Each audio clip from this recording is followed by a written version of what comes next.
Welcome, everyone. My name is David Kelly. I'm the Program Director for the eLearning Guild, and I'd like to welcome you to another Twist conversation. Today's guests are Chad Udell and Jim Ferolo from Float Mobile Learning. Welcome, guys. Hey, Morning. good to be here. Good to be here.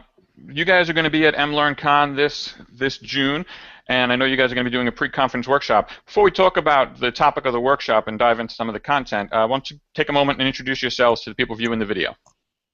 Sure. Yeah, I'm Chad Udell. I'm the Managing Director at Float Mobile Learning and the author of Learning Everywhere, How Content Strategies Are Transforming Training.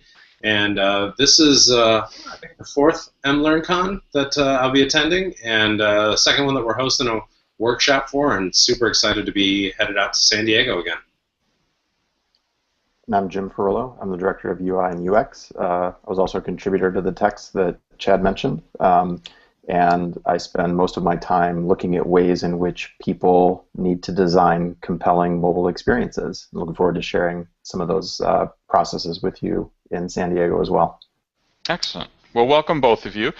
So we're talking about the workshop. The workshop is entitled Creating User Interface and User Experience for Mobile Apps and Websites. So user interface, I think most people have a conceptual idea of what it is, but user experience is a little different. So where do you see the differences between user interface and user experience? Jim, you want to take that? Sure. Well, user interface design has been around for quite some time, and the idea of user experience has been growing in popularity, over the last 8 to 10 years as well.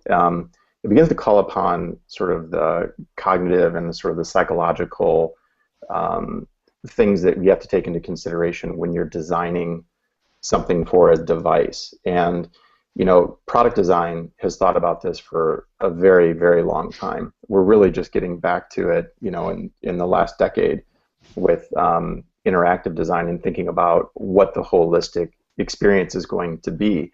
And we're going to talk about that during the day of the conference. We'll do a base overview of some of the sort of the canons and the basic structures of the way in which we enjoy using mobile experiences and the way that we get frustrated by them as well.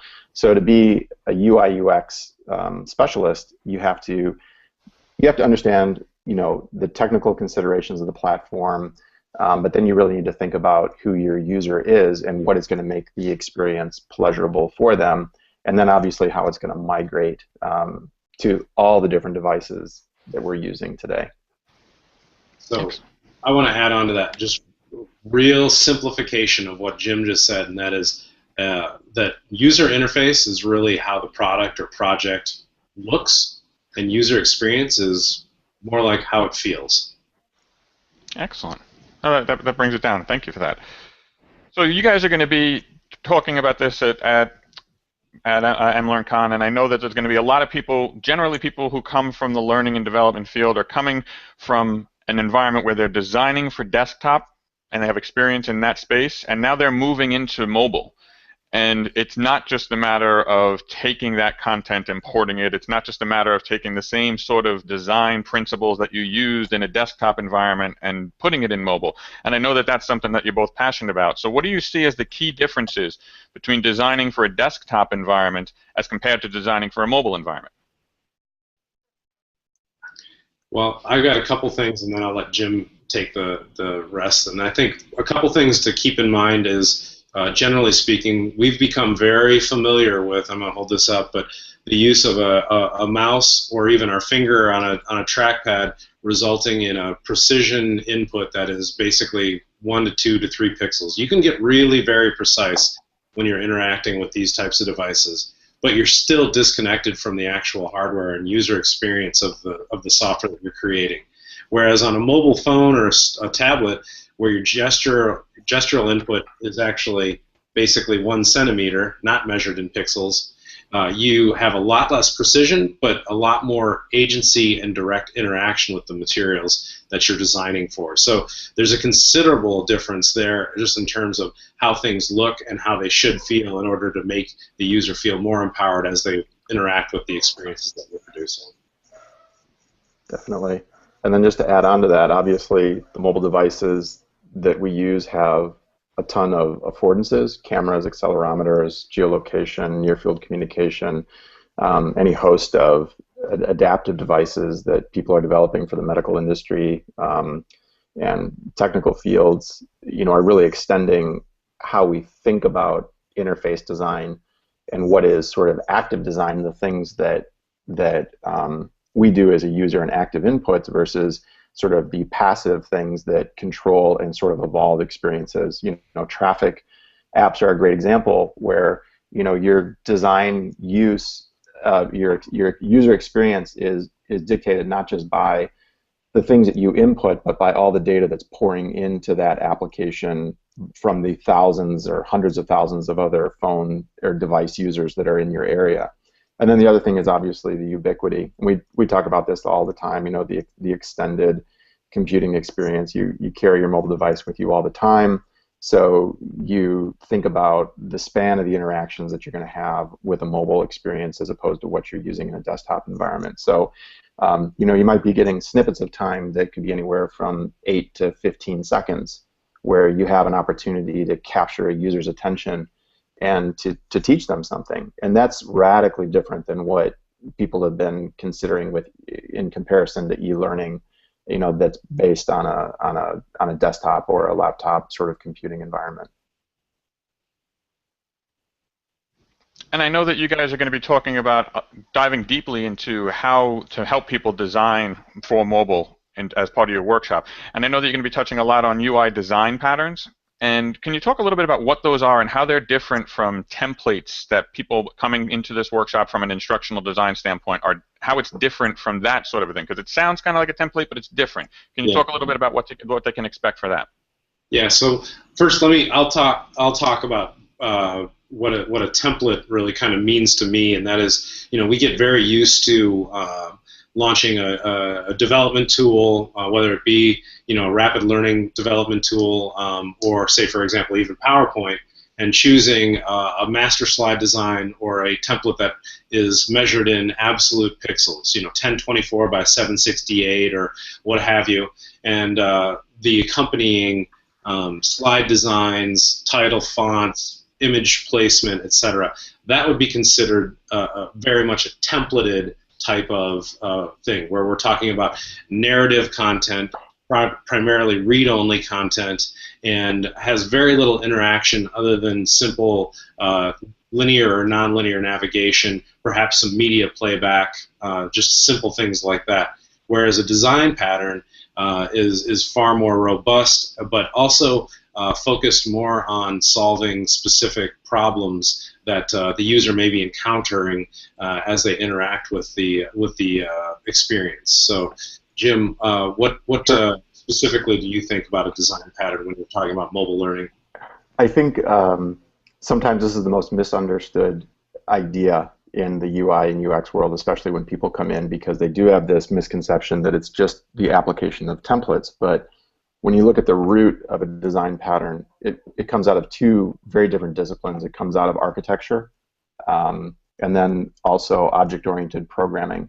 And the formal sort of definition of design patterns was really codified by developers, not designers. And what Chad was talking about is that it might look like a visual solution, but what you're really doing is you're applying communications methods, like predefined ways in which you would communicate with an app through a visual interface, or you're going to have a specific set of behaviors that would be driven by a visual pattern. And sometimes I think these sort of just like get subsumed in the background, and a lot of times in the learning world, quite a bit of the development is done via templates. And now a majority of those templates are probably built on good design patterns, but if you really want to think about working in the mobile world, you have to really understand how to create them, because they're liquid. We talk about liquid design quite often, and it doesn't really relate just to sort of where something exists on the screen. It's about the juxtaposition of elements on the screen. It's about weighting, and it's about understanding how users flow through content. So it's it's a very interesting topic to discuss, and I think we have a great approach because we're going to be looking at it from a completely analog perspective. Um, so normally people want to jump right onto the computer and start drawing, and that can get in the way of the thinking part, which is the best part of understanding design patterns. So what we're really going to do is help people understand how they build their own design patterns, and so it's going to be a good part of the day. It'll be a really good part of the day. Well, that actually brings me up to the next question I wanted to ask. So, and I appreciate the fact that you described it as the mobile world, because a lot of people don't realize how different it is from the world that we're currently developing in. Mhm. When you think about the desktop environment and the mobile environment, people don't really appreciate until they experience it just how different it is. So you're going to spend a day with people who are more than likely coming from a world where they're desktop oriented, and you're going to be showing them what the mobile world is like and how to be productive in it. So give me an idea of what that day is going to look like if I'm a participant in your workshop. Sure. Well, Chad and I have been working on the curriculum for a little while, and we're very excited because we're not really including much technology in the day. And what we're really interested in doing is making it experiential. So it's going to be a combination of lectures. Chad and I do a lot of public speaking on this topic, and we have developed a lot of materials, obviously, right on it quite regularly. But to sit in a room for 8 hours and just have us jabber at people might not be the most compelling day. So what we've ended up doing is we've split it up into modules, and people will get to hear us talk on topics, and then they're actually going to build their own app. They're going to prototype their own app. They're going to solve a business challenge, and we're going to take them through the process step by step. And when they get done with the day, they'll have this experiential learning environment that's going to let them walk out with a sample product. And then we're also going to touch a little bit on usability and basically how you evaluate what it is you build in an analog form before you go to a development environment.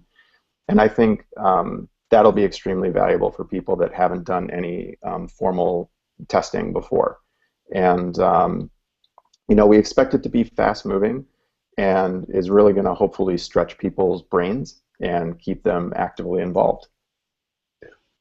And I think one of the really cool things is it's pretty analog.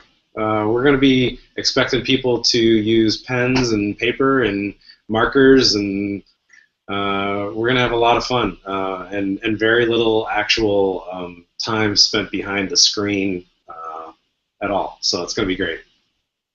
No, that does sound like a lot of fun, and it's something that's going to be, I think, a very powerful learning experience for people. Well, if you want to learn more about their workshop or any of the pre-conference workshops that are going on at MLearnCon this year, please do visit our website, www.mlearncon.com. Chad and James, I want to thank you so much for joining me for the conversation this morning. Thanks, David. Thank you.